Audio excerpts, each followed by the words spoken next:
Blessings BookTube. This is a holiday Tag Tuesday. Big thanks to Heather Reeds for tagging me with her Secret Santa tag. Lovely and delicious. My job is to tag 3 people and give them books, theoretically give them books as a sort of that I would recommend to them. Fun exercise.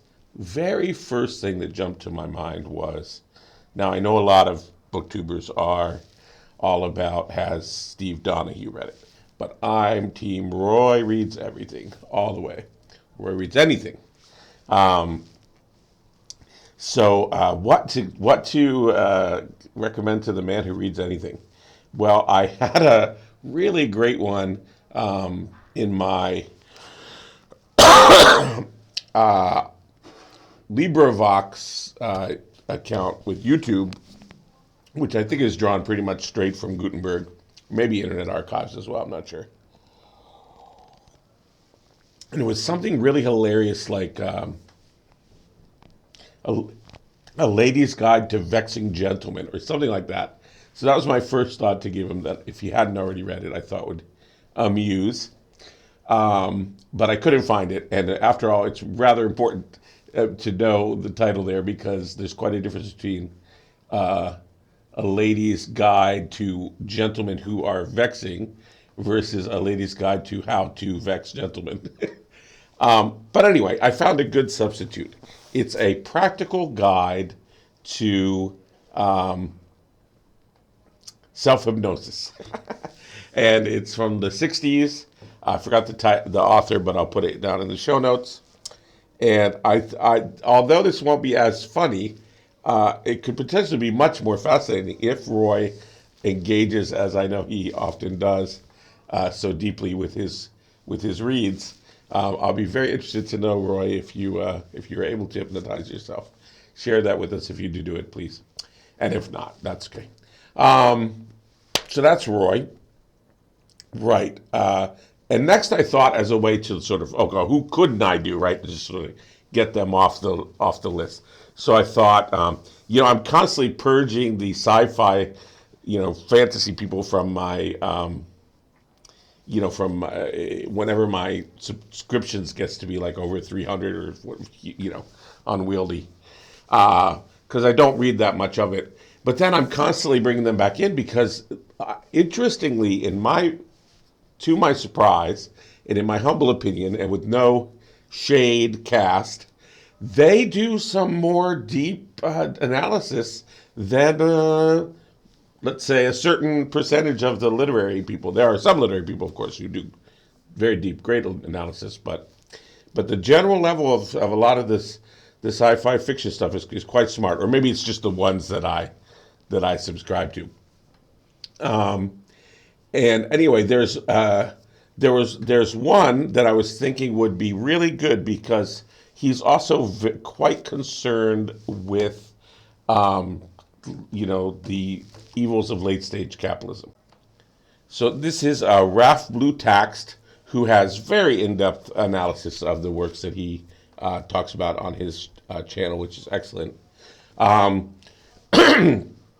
And I've mentioned before, I think a couple times, that in sci-fi I like, how should I say, like the more biological than the more technological.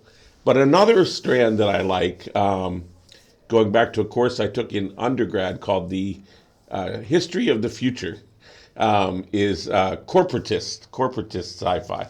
So I know Raph maybe more fantasy than sci-fi, but there are a couple interesting corporatist sci-fis, like Rollerball, those kind, that I thought might not be known.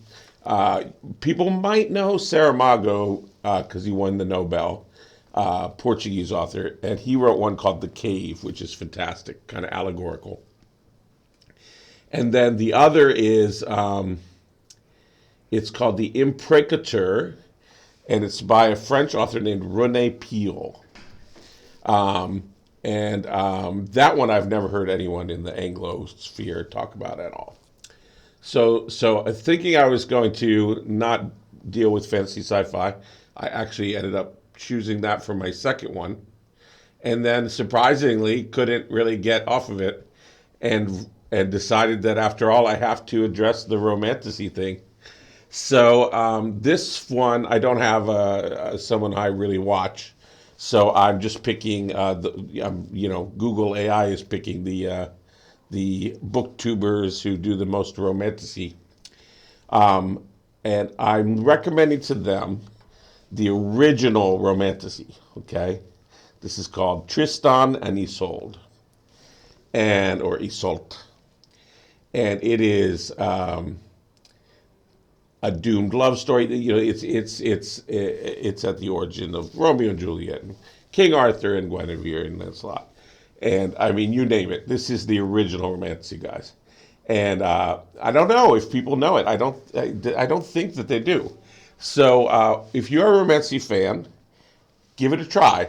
Hilaire Belloc translated a French version by Joseph Bedier, who drew on the older courtly, I think more the courtly than the common branch or the cyclical branch. I'm not sure. But anyway, drew on the early French sources, and then Hilaire Belloc translated it. And you will enjoy that story. You will not be disappointed. So, it's good to know where the roots of our genres are, and they're almost always further back than we imagine.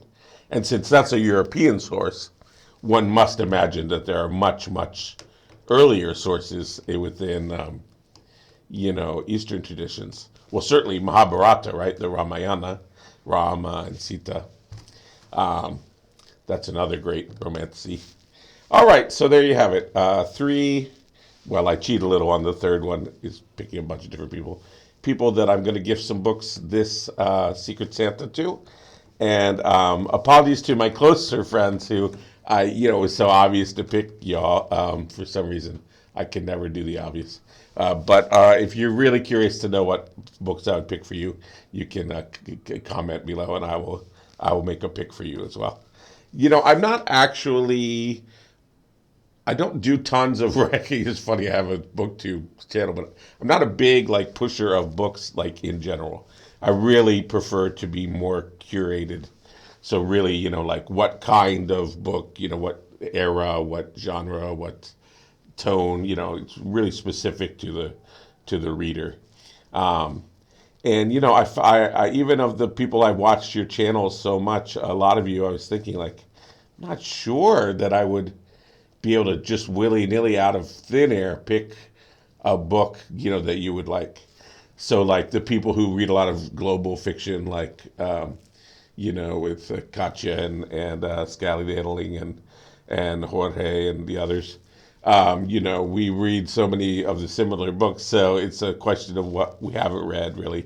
So it would be more of a sort of a conversation, well, have you tried this one? Oh, no, but this made me think of this one. Oh, yeah, I've read that one. What about this one? We'd have to go until said, oh, no, I've not read that one. Okay. So it'd be more that kind of a conversation. Anyway, but thanks, Heather, for that. I thought I'd do a real quick one. I thought that one would be quick because I'm doing my genre tag this Tuesday. But I'll get to the other holiday tag, Naughty and Nice. I'm not sure what it was called, and I can't remember who tagged me for it, but I know I owe one more holiday tag, and I will get to that next week with the sort of Christmas, New Year's one. Thank you all. See you next Tuesday.